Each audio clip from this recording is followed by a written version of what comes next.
Yes, there is a Scooby-Doo 64, and yes, it plays very similar to Resident Evil, only it's Scooby-Doo. It's a 3D action-adventure game with puzzles, but you don't get to kill anything, except maybe brain cells. First of all, I love the graphics. They are terrible, but they are terrible in that way that old N64 and PS1 graphics have become, you know? Like, they've aged strangely well. The game does have sort of a spooky aesthetic to it. The barren N64 levels, with their simple yet recognizable design, do affect a creepy Saturday morning cartoon vibe, particularly the last level. But the really scary thing you notice right away when playing the game is how bad the controls are. I mean, jumping coked up Christ on a pogo stick. People complain about tank controls, but when you have fixed camera angles, which is what this game has, but you have the 3D control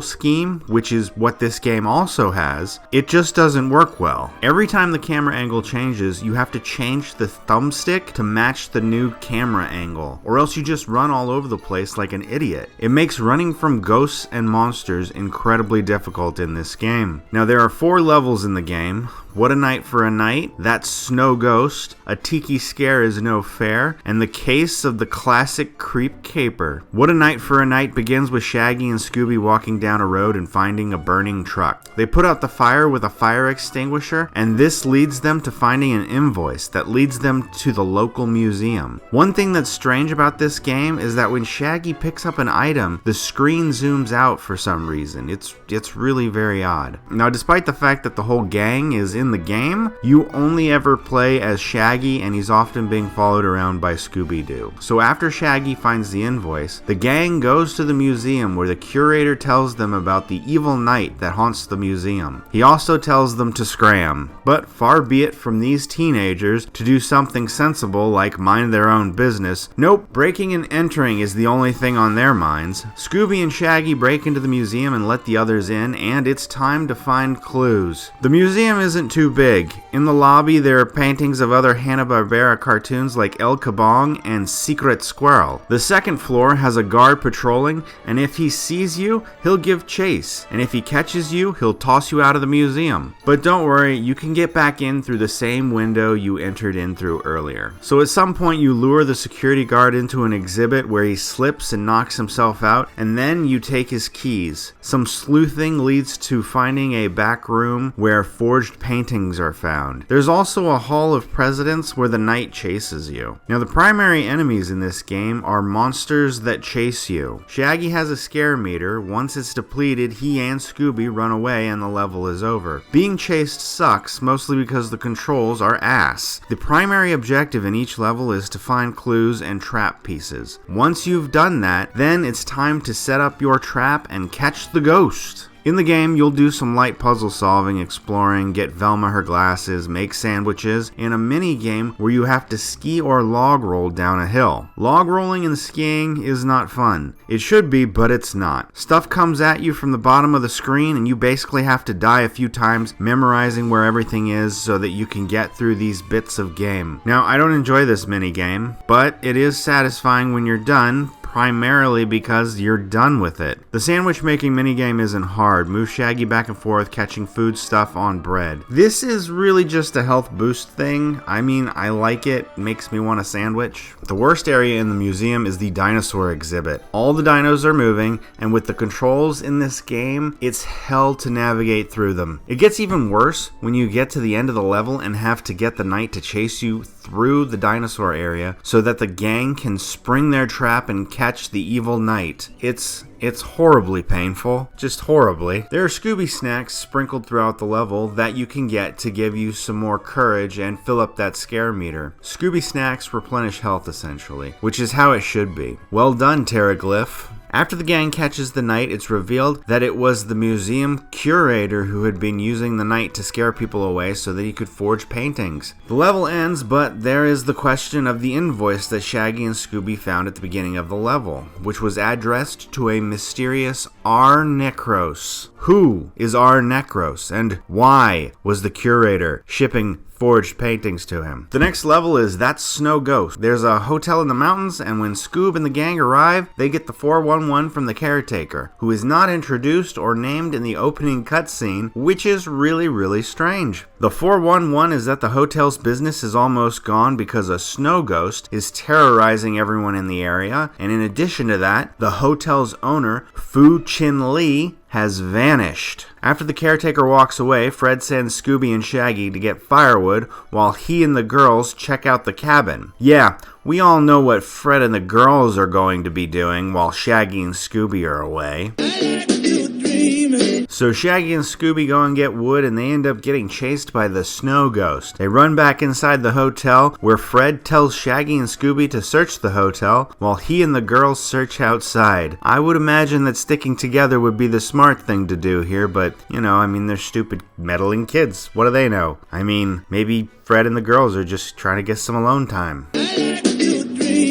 Shaggy and Scooby search the hotel, collecting clues and trap pieces, and I have to say that I really do like these graphics. They are strangely simple yet effective. It baffles me how much I like them. Shaggy and Scooby get to run through the small library maze where they run into a small man named Mr. Leach, who is talking suspiciously to someone on a radio. Mr. Leach discovers Shaggy and Scooby eavesdropping, and he chases them through the library. I really like this particular level. It's a bit more fleshed out with story and has more varied locations within it. You get to explore a spooky hotel, a lumber mill, a cave, and an Asian temple where you find the hotel owner. You run through a spooky attic filled with bats. This level just plainly also has more story to it, and I like that. After you have collected all the clues and trap pieces, it's time to get the snow ghost to chase Shaggy and Scooby. And to do that, Shaggy and Scooby will need to be skiing downhill in this skiing downhill thing, and I don't understand why no one is wearing any winter attire in this level. Surely they will catch cold like this. So you capture the ghost. Turns out it was Mr. Greenway, the caretaker, and Mr. Leach. And it turns out they were stealing artifacts from the Asian temple in the mountains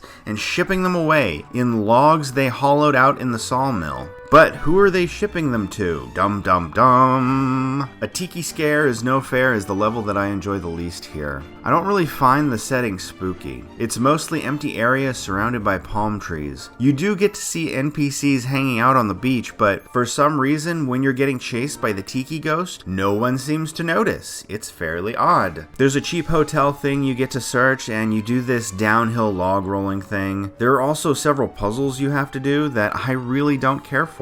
They're kind of weak. At one point in the level, Daphne goes missing. Shaggy and Scooby find her in a burial temple in a volcanic cave. In the end, it turns out to be the resort owner who is stealing pearls and artifacts from the local villagers and shipping them off somewhere for profit. In totality, this level is not a high point in the game. And finally, there's the last level, The Case of the Classic Creep Caper. The last level opens with a series of cutscenes. The gang are all out in their respective habitats when suddenly a shadowy figure shows up and snatches them all away. Shaggy and Scooby get led into the back of a truck with Scooby snacks. They then arrive at the final level, The Case of the Classic Creep Caper. The gang has been kidnapped by the Ghoul King. This is the spookiest level by far, and before I tell you about it, the music and sound effects in the game are pretty good. The classic Scooby-Doo lines are done in voiceover. Zoinks, Jinkies, Scooby-Doo, where are you? And they sound all pretty good. Sound effects are spot on,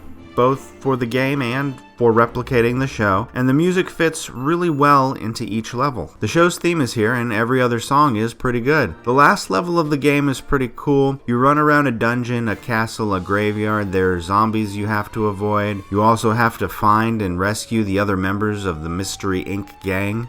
There is one hallway you have to go down with a bunch of roaring animal heads on the walls. They all make just terrible noises, and I absolutely hate this part of the game.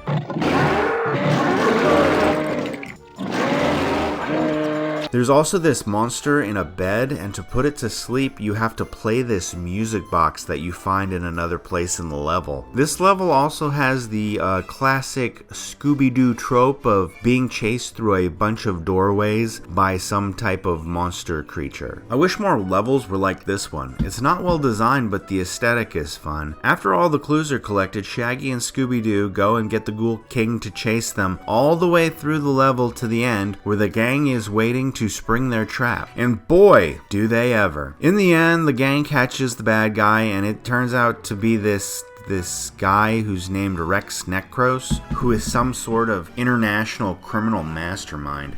You get some van banter as the gang is leaving, and they look really cramped in there.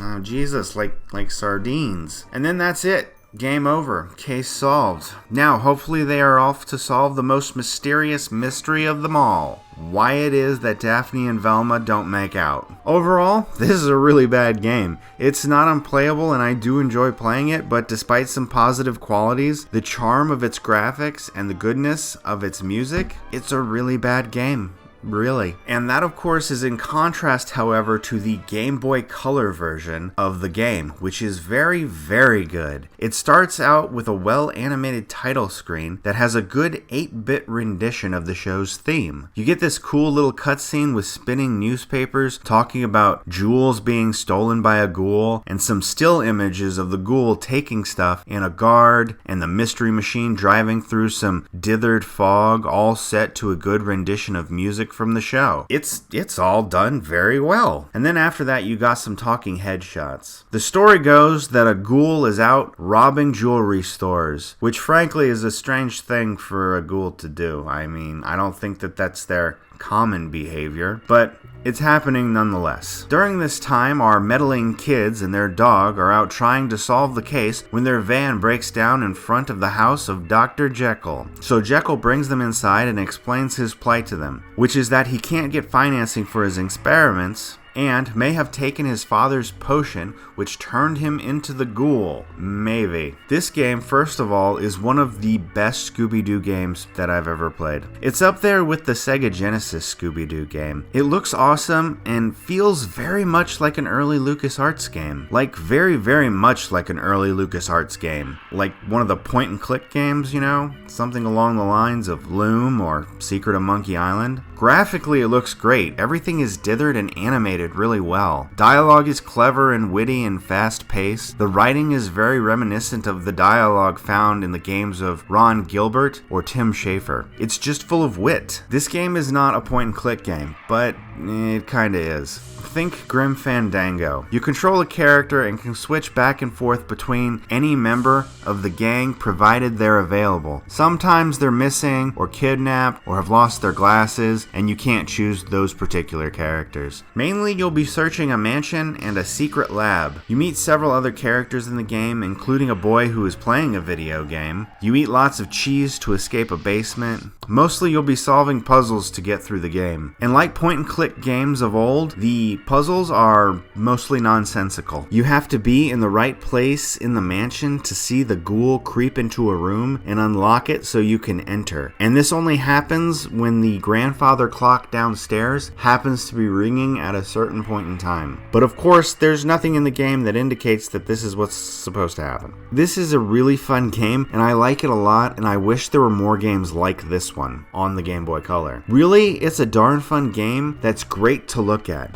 The dithered graphics look spectacular, and they make me want to go play some Monkey Island. I say buy this game if you can find it. It's good. One of the best things is that I actually feel like I'm solving a mystery in this game when I'm playing it. Like I'm finding clues, I'm solving puzzles, and I'm putting together the mystery. Really, this is a pretty darn good game.